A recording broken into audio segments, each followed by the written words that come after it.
Hello students, I am Farhan Mir. Welcome back to our channel. Let us start with type number 4 और अपना ये problem number 9 है beta function का। अभी जो टाइप है ना वही एग्जैक्टली हमने एग्जांपल भी वही लिया हुआ है। थोड़ा सा ये कॉम्प्लिकेटेड है, कैलकुलेशन ज्यादा है, इसके लिए हम लोग ना इसी पे यहीं पे सॉल्व कर रहे हैं।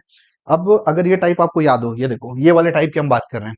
अब ये वाले टाइप में b x is equal to 80/1 - t, ये सब्सटीट्यूशन आपको याद रखना जरूरी है। ये सब्सटीट्यूशन अगर आप याद रखते हो ना तो ये प्रॉब्लम सॉल्व होने वाला है। तो लेट अस स्टार्ट। अगर ये सब्सटीट्यूशन आप भूल गए तो फिर मुश्किल है। B x is equal to 80/1 - t, ठीक है। इसके हिसाब से आपका x क्या हो जाएगा? x will be what? अगर ये b इधर चले जाता है तो a/b, b इधर चले गया, एंड t/1 - t, ये आपका x हो गया। अब आपको dx निकालना है।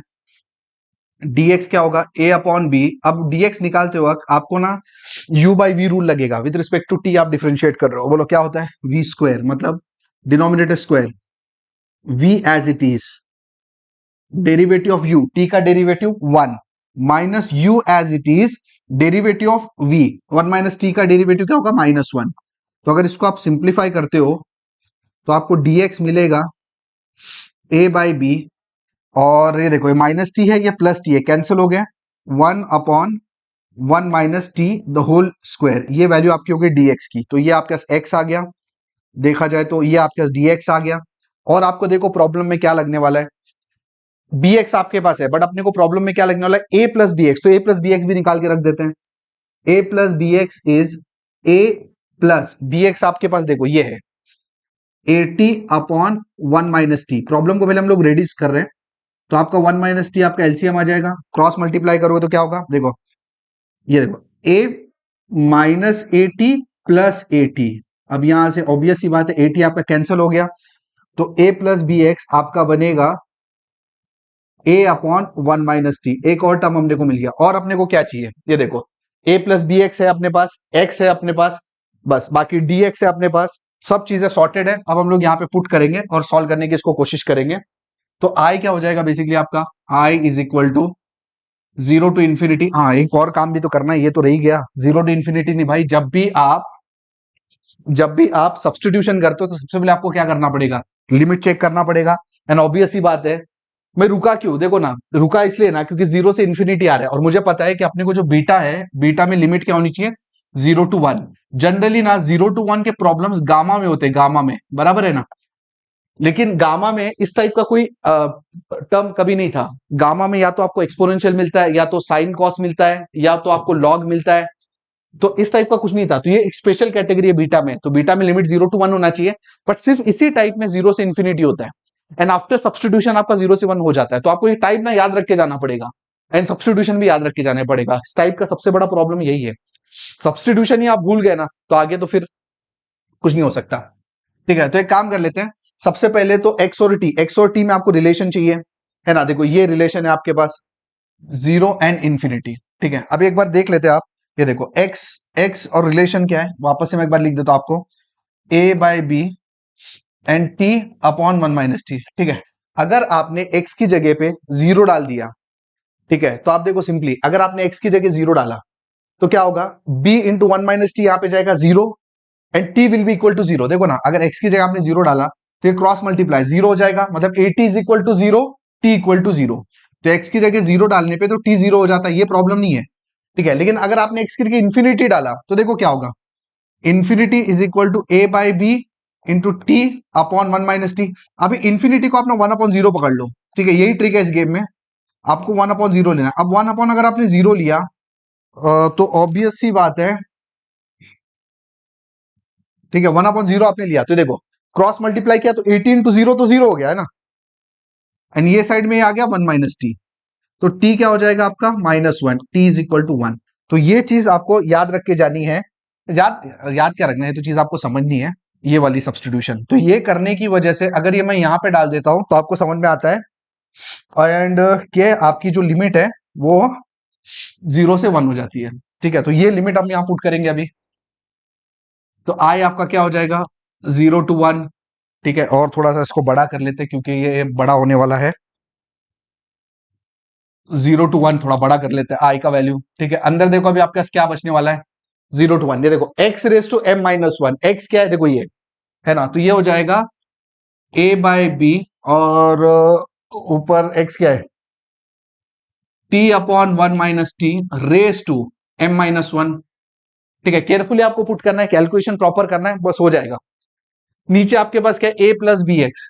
ठीक है, नीचे देखो आपके पास है a प्लस बी एक्स, और a प्लस बी एक्स की वैल्यू तो कोई है, ये वाली a अपॉन 1 - टी, और इसका a plus b x raise to कितना है, कहाँ हो गया, ये देखो m प्लस एन, और साथ में आपके पास dx है, dx की वैल्यू क्या है, देखो ये देखो, ये dx है। तो dx का क्या है आपके पास, a बाई बी एंड 1/(1 - टी²। तो टर्म आपको थोड़े से बड़े दिख रहे हैं, लेकिन हो जाएगा, ऐसा इतना कुछ नहीं है। और यहाँ पे आ जाएगा dt। अब इसको सिंप्लीफाई करते हैं। देखो सबसे पहले सिंप्लीफाई करने के लिए ना, कांस्टेंट जो भी ना उनको आप साइड में कर लो। अभी कांस्टेंट कौन सा, a और b साइड में है ना, तो a और b को साइड में कर लेते हैं। एक काम कर लेते हैं, देखो a और b को आपको साइड में करना है ना, तो देखो ये a ऊपर है, तो ठीक है, a रेस टू m-1, तो a ऊपर है तो इसलिए ऊपर आ जाएगा। ठीक है, और a किधर है, देखो ये भी a ऊपर है, तो यहाँ पे a आ जाएगा। ठीक है, देखते हैं नेक्स्ट। ये देखो ये b एक्चुअली नीचे है, ठीक है, तो b raise to m-1 actually नीचे है, तो ठीक है, आने दो नीचे। और क्या भाई नीचे, ये देखो ये a भी नीचे है, a raise to m+1 m+n भी नीचे है, और क्या है ऊपर नीचे a और b किधर है, देखो ये b नीचे है। ठीक है, और ये a तो ऊपर हम ऑलरेडी ले चुके हैं, तो ये a और b पूरे यहाँ पे एडजस्ट हो गए। तो जो ऊपर है उसको मैंने ऊपर रखा, जो नीचे मैंने उनको नीचे रखा।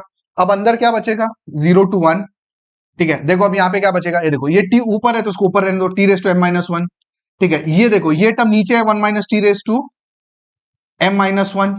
नेक्स्ट, और आगे क्या है, ये देखो ये टर्म देखा जाए ना तो ये टर्म ऊपर है, क्योंकि ये देखो ना ये एक्चुअली ऊपर है, तो ये उसको ऊपर लिख लेते हैं, 1 - टी रेस टू m+n। और क्या भाई, और ये जो टर्म है वो नीचे है, सो यहाँ पे आएगा 1 - t the whole square. Actually ये ऐसा है, हाँ 1 - टी द होल स्क्वायर है, देखो द होल स्क्वायर है, थोड़ा सा लिखने में गलती हो गया, ये टी स्क्वायर नहीं है, ये आएगा टी द होल स्क्वायर। ठीक है, द होल स्क्वायर। अब इसको फर्दर देखते हैं क्या होता है। ये देखो ये क्या होगा, ये a रेस टू 1 है, दोनों ऐड हो जाएंगे पावर, तो a रेस टू m हो जाएगा। ये देखो ये b रेस टू m हो जाएगा आपका, कौन सा है, देखो ये दोनों b रेस टू 1 है ना, तो दोनों को पावर को ऐड करो, b रेस टू m, और ये हो जाएगा a raise to m into a raise to n, है ना, पावर है ना दोनों को, इसको सेपरेट करके लिखा ताकि कैंसिल हो जाए। और ऐसा करने के बाद ना देखो ये कैंसिल हो जाता है। ठीक है, अंदर क्या बचेगा, 0 to 1, थोड़ा सा सिंप्लीफाई करना पड़ेगा, t रेस टू m-1। ये 1 - टी रेस टू कितने टोटल, कितने हैं, ये देखो ऊपर m+n है, ठीक है, तो m+n लिख लेते हैं। ये नीचे है, अब ये जब नीचे का ऊपर जाएगा तो m-1 है, क्या हो जाएगा बोलो, ये प्लस m का -m हो जाएगा, एंड -1 का +1 हो जाएगा, एंड ये 2 भी ऊपर जाएगा तो -2 हो जाएगा, एंड dt। तो इन शॉर्ट ये क्या हो गया, ये देखो 1/a raise to n b raise to m, ये तो ठीक है, सॉर्टेड है।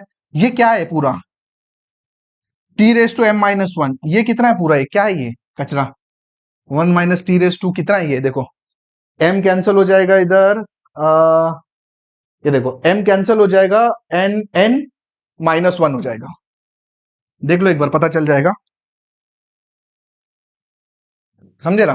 देखो m तो कैंसिल हो गया, ये n है और ये -1 है, तो अब इसको यहाँ पे बीटा की डेफिनेशन लगेगी, और ये इनफैक्ट यही तो अपना यहाँ पे आंसर भी आने वाला है, i is equal to 1/a raise to n b raise to m beta of, इसमें एक ऐड करो m, इसमें एक ऐड करो n, so that is your required solution of this particular problem.